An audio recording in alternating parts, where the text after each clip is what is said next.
third phase is? Choose your path.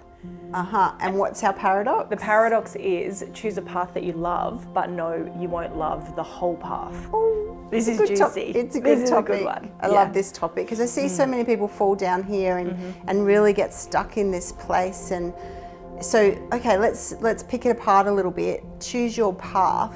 I think once we've lifted the lid, we know what we want, we've got clear on what we need to arm ourselves with, then choosing like, how are we going to get this beautiful life that we dream of? How do I get there? Yeah. What do I do? And I remember when I decided I wanted to buy a big farm, and I added up what I was saving each year being a physiotherapist and having my physiotherapy practice, and I wanted my mum and dad to be part of the farm, and I realised that path was not going to get me to that big dream in the right time while my mum and dad was still young enough and well enough to enjoy it. Yeah. And so then I was hit with the reality that I've got to choose a different path. And what does that look like? Luckily, I knew from when I chose my first path to become a physiotherapist that actually the becoming, there was parts of it that weren't so much fun. There was parts of it that were really hard, and going to uni from 8 till 6 Monday to Friday, and then having 3 jobs, like nighttime jobs during the week and Saturday jobs, Sunday jobs. There wasn't a lot of fun in that, but the result was worth it. Yeah. So I think the important thing to really help people get with this is exactly what the paradox is. So there's so much, and you talk about it all the time. Like, we encourage people to choose the thing that lights them up and that they're passionate about, but then they hit the first obstacle, the turbulence, or just there's parts to every path that aren't fun. That fun. We can't love every component of whichever path. And it's hard because it comes back to what we were saying before. There's so much contradicting information that's always coming at us, and a very common one is follow your passion. Your passion should be your paycheck. That's not necessarily true. Your paycheck should definitely fund your passions, and 100%. It's not about doing things with this beautiful time that we have that we don't love doing, but the things that we don't love along the path, because that's just part of anything, they've got a purpose, they've got a function behind them. And when you hear, okay, your passion should be your paycheck, but if that's the case, I hope I'm passionate about a lot of things in life. I don't want to be passionate about one thing forever, that is it. What a boring life. So if I followed my passion every single time it changed, I wouldn't get far. Yeah. Right? Like, if we're literally following our passion is emotional. Yeah. Business, we can't do that when we're looking and sticking to a path. If we followed it every single time, our feelings being, a master of what we should do, this is why people start. This is why people go, oh, shiny object, I'm kind of passionate about that, so I'll stop this. Yeah. And we're just... Or, today I'm not feeling so passionate. Oh my gosh, what if that means I'm on the wrong path? And then I might need to go and choose a different path. But it's not that at all. It's just that there's parts to the path that aren't going to be fun for all of us. Yeah. And I think it's nice to hear that, to go, that's normal.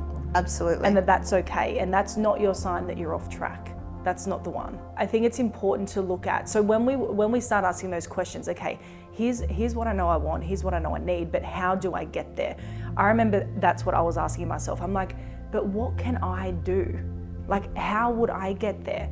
What would I create? Or should I get multiple jobs? Do I step into a business? But then what would I build a business around? I never went to university like you. So I wasn't a physio, or I wasn't a lawyer or an accountant or a hairdresser. So there wasn't a skill that I could build a business around, but it was understanding the cash flow quadrant.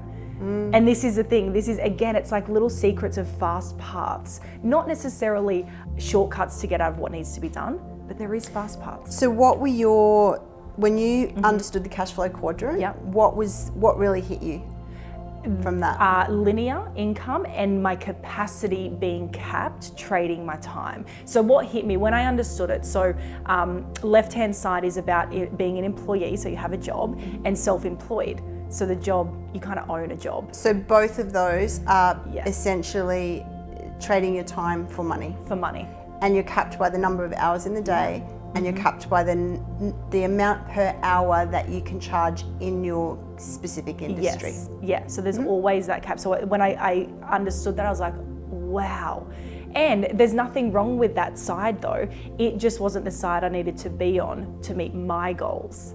And that's the other thing, based on what your goals are and the life that you want to live, you need to work out if you're meant to be on the left side or the right side. That's your fast path. Work that out first. So then the right-hand side is being an entrepreneur, a business owner, which means owning a system, or there's some sort of leverage, an investor. Yes. And I was like, well, based on my goals, and investing I need to get over there. Right, so owning a business is leveraging systems and other people's time. Yes. And investing is leveraging our own money. Mm-hmm. So leverage is key. Yeah. And so once you chose that path and you didn't have a specific skill set to build a business around, so you knew that business was the path that you needed to fund your dreams, your big, beautiful dreams. So how did you then decide how to jump over there? Yeah. I did have a skill set. And I think that's the thing, like so often we're thinking about what we haven't done or how it's meant to look and how other people have stepped over that side. And every woman needs to know this. There's a life you've lived, an experience that you have that has developed this unique way that you deliver things, or this way that you support people to get from where they are to where they want to be, whether it's with a product or a service.